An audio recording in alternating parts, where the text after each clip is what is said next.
महाराष्ट्रात SIRच्या कामाच्या दृष्टीने पुणे शहर जिल्हा, ठाणे शहर जिल्हा, मुंबई येथे SIRचं कामाची गती खूप कमी आहे.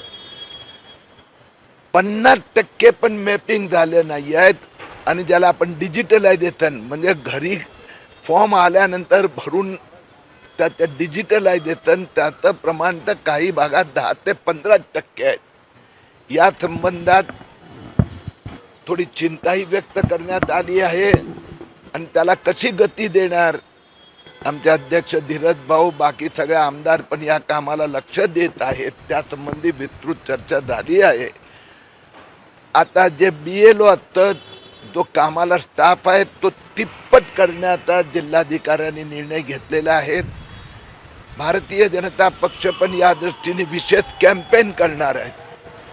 त्याचबरोबर मतदारांना एक विनंती करायची की त्यांनी स्वतः SIRची सगळी माहिती उपलब्ध करून द्यावी. काही वत्त्या अशा आहेत त्याची त्यांना आम्ही माहिती दिलेली आहे.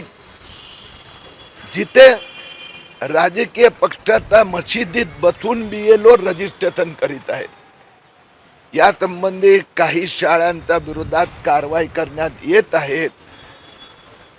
पुणे जिल्ह्यात 2 लाखहून अधिक मतदार असे आहे, यात ते बांगलादेशी आहे, अपात्र आहे किंवा त्यांचं 2-4 ठिकाणी नावं आहे.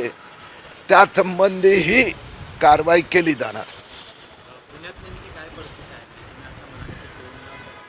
पुणे शहरात मॅपिंगचं प्रमाण पुणे आणि मुंबईमध्ये सगळ्यात जास्त कमी आहे. त्या दृष्टीने पुणे महापालिका, राज्य सरकार, राजकीय पक्षांनी जोरदार कॅम्पेन करायची गरज आहे. पुण्यातले आम्ही पुढच्या 2 दिवसात आता 100 वस्त्यांची यादी तयार करून देणार आहोत, जिथे संशयित मतदार, बांगलादेशी मतदार, दुबार मतदार जास्त संख्येत आहेत. आमच्या शहर अध्यक्षांनी हे कबूल केले आहे की आम्ही 2 दिवसात ती यादी सुपूर्द करणार.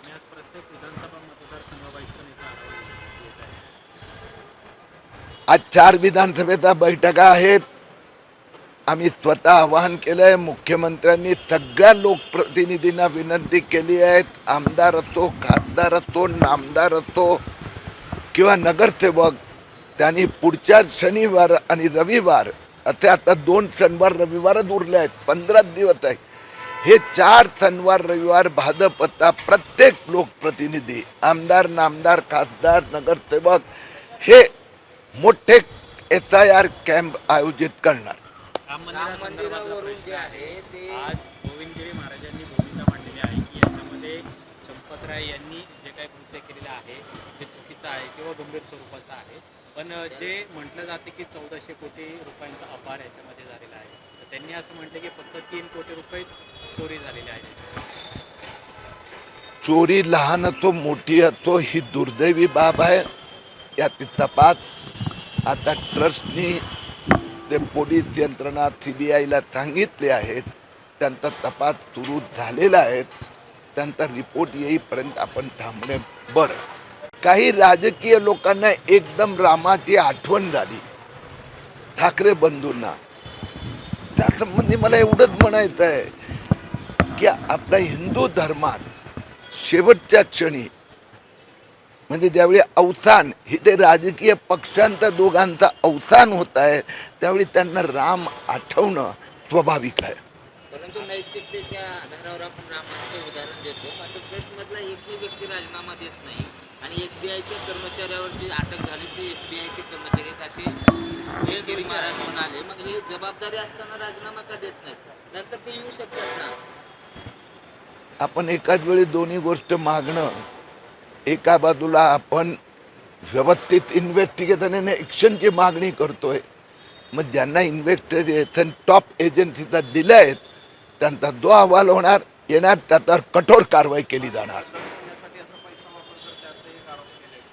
मी पुन्हा एकदा सांगतो, एकाच वेळी सगळ्या गोष्टी करतात. इन्व्हेस्टिगेशनची मागणी केली, टॉप एजन्सीला इन्व्हेस्टिगेशन करायची जबाबदारी अधिकारी दिली, न्यायालय पण याच्यात इंटरेस्ट घेत आहेत.